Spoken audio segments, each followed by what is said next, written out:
The Whispering Woods. Chapter 1. The Invitation. The invitation arrived on a moonless night, slipped beneath the door like a shadow. It beckoned Emily Stanford to Windmere Manor, a secluded estate nestled deep within the Whispering Woods.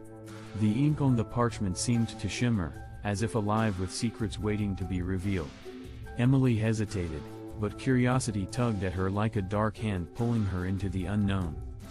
The journey through the woods was treacherous, the branches clawing at her like skeletal fingers. The air grew thick with an unnatural stillness, broken only by the distant cry of an owl. At last, Windmere Manor loomed before her, its windows like empty eyes staring into the abyss. Emily's heart pounded as she crossed the threshold, knowing she had stepped into a realm where reality and nightmare intertwined. Chapter 2. The Haunted Hallways. Inside Windmere Manor, shadows danced along the walls, their movements erratic and unsettling.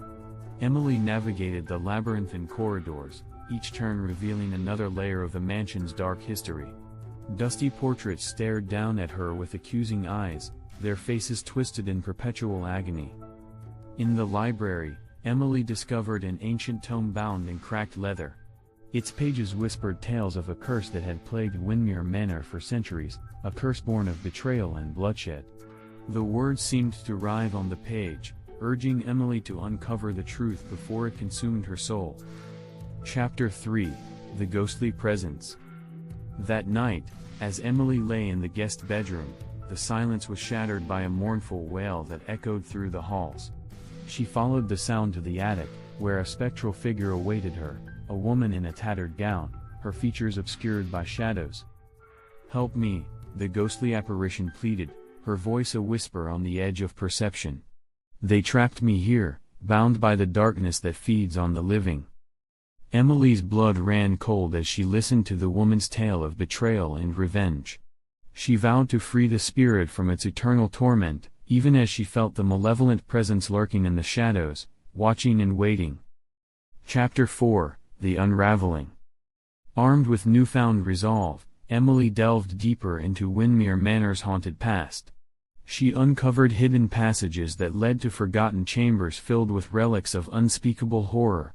Each artifact told a story of suffering and despair, a testament to the darkness that had taken root within the mansion's walls. As Emily pieced together the puzzle, she realized that she was not alone in her quest. Shadows moved in the periphery of her vision, whispering secrets that threatened to unravel her sanity. The boundaries between reality and nightmare blurred, leaving her adrift in a sea of uncertainty. Chapter 5. The Final Confrontation. On the eve of the full moon, Emily confronted the malevolent force that had ensnared Windmere Manor in its grip. She stood before a doorway that led to the heart of darkness, her hands trembling with fear and determination. The air hung with a palpable tension as she recited an incantation learned from the ancient tome. The walls shook, and the ground trembled beneath Emily's feet as she faced the entity that had haunted her dreams. Shadows coalesced into a swirling vortex of malevolent energy, threatening to engulf her in its icy embrace. But Emily stood firm, her spirit fortified by the courage of those who had perished within these walls.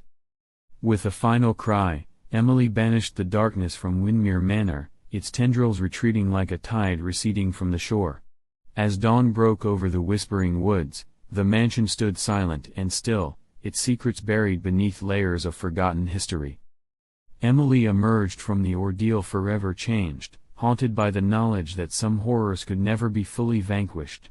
Yet, as she walked away from Windmere Manor, she carried with her the resilience of those who had faced the darkness and lived to tell the tale, a testament to the enduring power of the human spirit in the face of unspeakable evil.